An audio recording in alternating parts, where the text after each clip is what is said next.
Hey guys and girls, welcome back to Terrariums and Aquariums. My name is Tim. My name is Erica. And we're going to be bringing you an exciting video today where we're going to be setting up a snake terrarium on a budget. Let's get into it.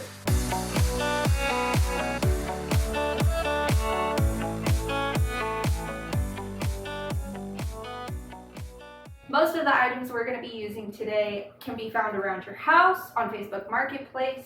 We're going to be using some of the more inexpensive things that we just found laying around or at the dollar store to build this enclosure for a surprise that should be coming soon. We found this 20-gallon aquarium on Facebook Marketplace. It was $15, so it was relatively cheap. You can go to your local dollar store or maybe Walmart and you can pick up a plastic bin. Obviously you want to make sure that you drill the appropriate holes for oxygen and things like that to get in. But if you have a little bit more of a budget, you can go to your local pet store and you can buy a 20-gallon aquarium. So we will get into showing you how to set up the tank, starting with the substrate, how you want to lay out your heating mats, just kind of some extra fluff for the tank, a hide, things like that, that you can all put together. And well, let's go ahead and without further ado, let's get started. All right, to start off, we're going to go ahead and clean this tank, especially if you're getting it from Facebook Marketplace or like a garage sale, something like that. You want to make sure that you remove all the debris, all of the bacteria. We have no idea what was in this tank before we got it, so we're going to go ahead and give it a good clean. We're going to start off with some isopropyl alcohol, and we're just going to wipe down the inside of the tank, make sure that we get all of the nooks and crannies, and then we're going to follow up with some soap and some warm water. And then lastly, we'll just rinse it out, or we'll wipe it off with some warm water by itself.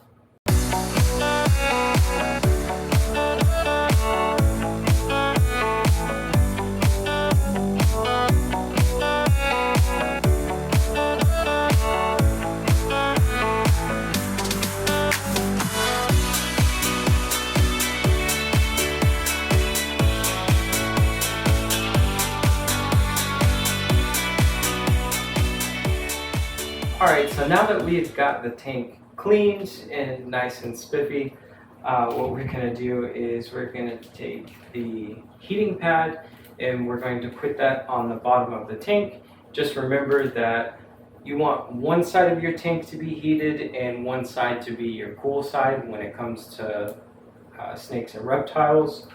So we got the iPower. You can pick this up on Amazon. Or you can go to, once again, your local pet store. They'll have different versions. We got the 10 to 20 gallon tank, so it's a perfect size for what we have here.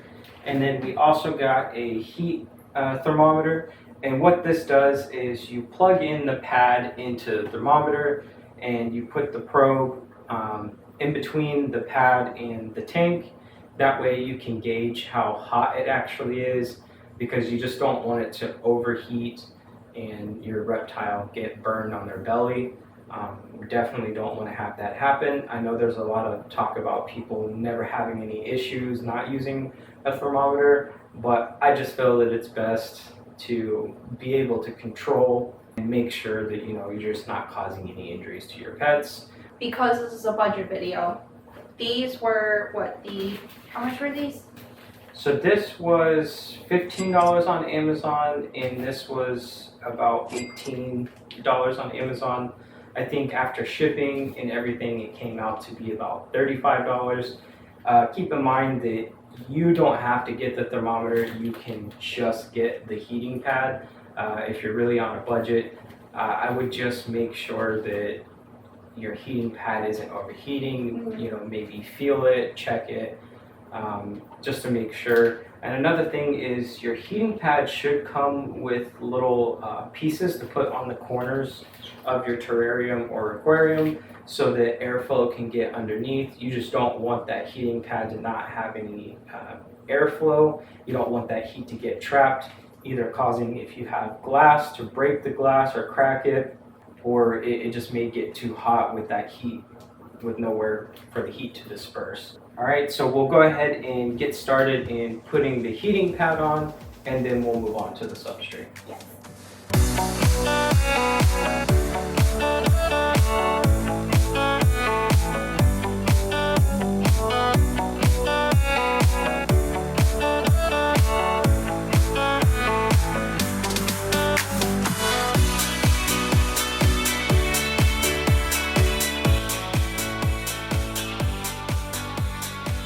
Alright, so we finished setting up the heating pad, and so what you'll do is you'll take the end piece and you'll plug it into the thermometer, and you'll plug this into the wall. It goes into the bottom, and then you will set the temperature. So whatever snake you have, whatever reptile you have, you would just do the research to find out what their heating side needs, their basking area, and you would set that temperature. Now I did want to go over a little bit of how we set this up. There is a little bit of controversy on whether to put the thermometer in between the heating pad on the bottom and in the tank. In my experience, there's really no wrong way to do it. It's just when you put it inside the tank, you run the risk of the animal moving it. So if you have a snake that burrows, something like that, they'll run into it, and sometimes they will move it out of the way. But the one we got does come with a little suction cup, and you can use that. You can place it in the bottom of the tank underneath the substrate, and you can do it that way. And you know, if you have a pet that isn't going to burrow, isn't going to move it out of the way, then you can easily use that. If you have a snake that burrows or any animal that burrows, they sometimes will move it over to the cool side of the tank, and then your thermometer thinks that it needs to continuously heat, and then the heating pad is getting really hot on the opposite end, and then you run the risk of your animal getting burnt. So I just set it up this way. There's not really a wrong way to do it. So I just wanted to throw that out there. Some people prefer one way, some people prefer the other way. You choose what's best for you and what works best for your pet. So for substrate, it's really going to depend on the type of animal you're putting in the cage or enclosure. This is going to be a snake setup, so the most popular choice that I've seen is Coco Coir. I think that's how you pronounce it. By far the most popular choice. Other things that I've seen is aspen. I've seen some use like chips, like really small wood chips. I wouldn't recommend that, but it is something that people have used. Coco Coir is probably the best. You can find it at your local hardware store to anywhere from $10 to $30, depending on how much you get. Since this is a 20-gallon tank, you probably only need to spend about $10 or so. For this video, we are actually going to be using substrate that we have lying around, and it is a little bit controversial, so please bear with us, but we are going to be using peat moss. Now, peat moss is not environmentally sustainable. It is a very controversial subject in the reptile world. If y'all don't know, peat moss is gathered by mucking out and completely drilling into bogs that are super important for our ecosystem and our environment. It does take a long time for these bogs to grow back. Peat moss is quickly running out, so we wouldn't recommend using peat moss. The only reason we're using it for this video is because we did buy this in the past for a project before we knew about how bad it is. And since this isn't a budget-friendly video, we're going to be using peat moss because, well, it's free for us. If you're going to use a normal substrate, Coco Coir, $10. One brick should fill this entire enclosure. And also give you some later on when you do need to change it out. Yes. So we have our substrate in a bin over here. Now before it goes into the tank, there is one more thing that we have to do. We need to make sure that our substrate is nice and moist for a new friend coming in. You want to add just some plain filtered water into your substrate, and you want to mix it up and make sure that it is moist and wet to where when you squeeze it, it retains its shape, but you aren't dripping water out of it whenever you squeeze it. All right, and also keep in mind, guys, anything that we use in this video, we will put links to in the description below. That way you can look at all of this stuff for yourself, and you can determine whether it's in your budget or whether you need some alternate solutions to kind of fit your budget range. We're just doing, we're trying to do as budget friendly as we can to get everything going. Some of the stuff that I would also do your research on to see if it's something environmentally you want to use. Yeah, we definitely won't be linking this substrate in there. Yeah, we'll be linking the other substrate, but you definitely want to do your research. I'm always going to advocate for you doing your own research versus just jumping on YouTube, listening to a couple people talk about something, and then diving right into what they say. I'm always going to encourage you to do your own research in anything that you're doing. All right, so we have our substrate pretty moist, so you can see whenever we pick it up and we squeeze it, we don't have any water coming out, but it still retains its shape. And that's exactly what you want. So then, we're just gonna pour it in.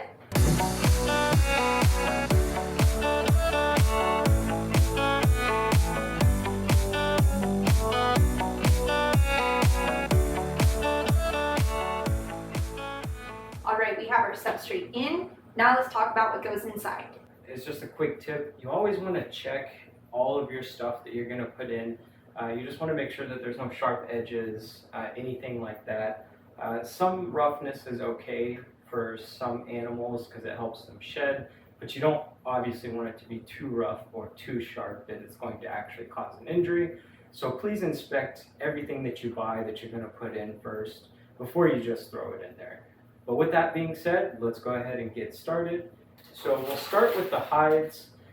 So we just had this extra hide laying around, so we're going to use it for the purpose of this build.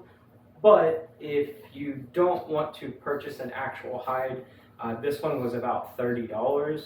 So if that's not part of your budget, and to kind of go along more so with the theme of being a lower budget build, you can also use one of these.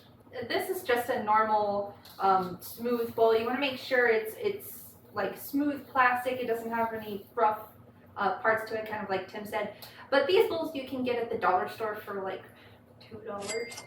$1, $2. Yeah, so this will work just fine as a hide. You can cut a hole in the front if you'd like. If you do, you need to make sure that you melt the edges so that they don't have any sharp edges. But snakes actually burrow. So you can actually just put this in the enclosure as long as you prop it up on the substrate a little bit so that it has enough room to just find an opening. It can crawl in there just fine. And honestly, sometimes that's even better because it hides more of the light, which is why it's called a hide. Yeah, definitely. But for our purpose today, we are going to use this. We pre-inspected this. I sanded down any rough edges, anything like that. So I know that this one's good to go. If you are going to use any sort of enrichment item, a hide, a water bowl, leaves, rocks, anything like that, make sure you sanitize them first.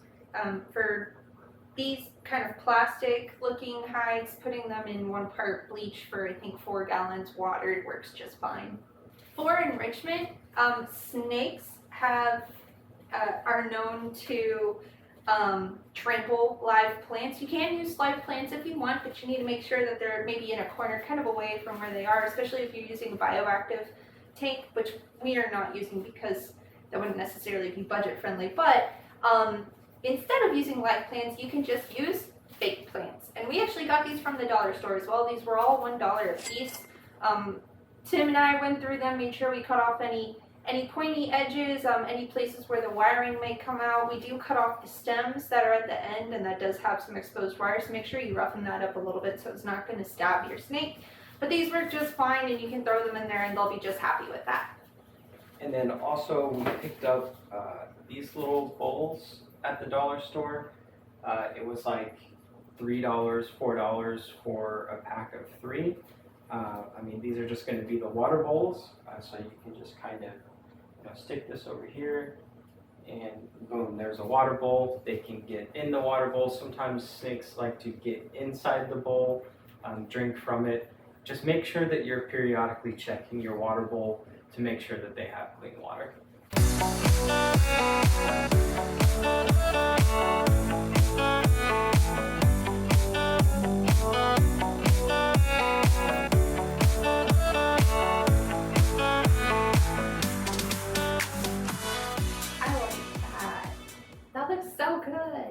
All right, and so now that we've got everything in there, basically you just want to create an environment where your pet can crawl under any of these things and feel safe if they're not in their hide. That's really all that's necessary. I mean, you can arrange this however you want. There's really no right or wrong way.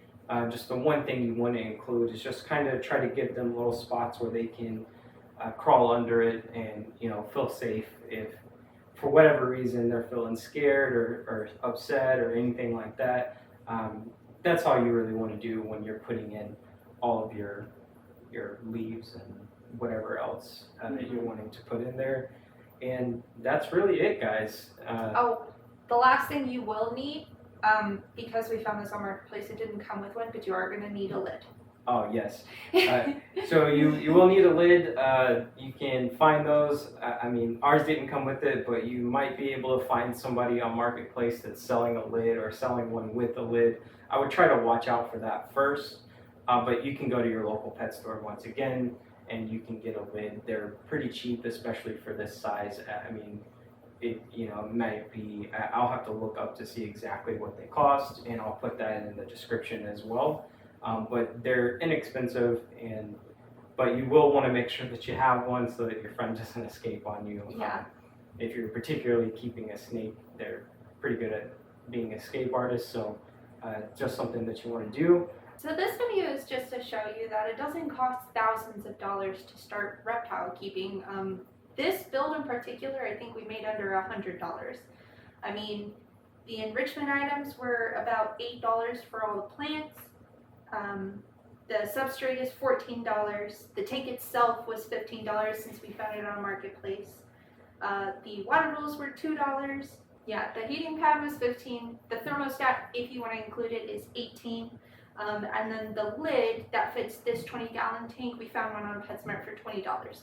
So if you put that all together, that was about $2. So yeah, so under $100, you can easily get this started.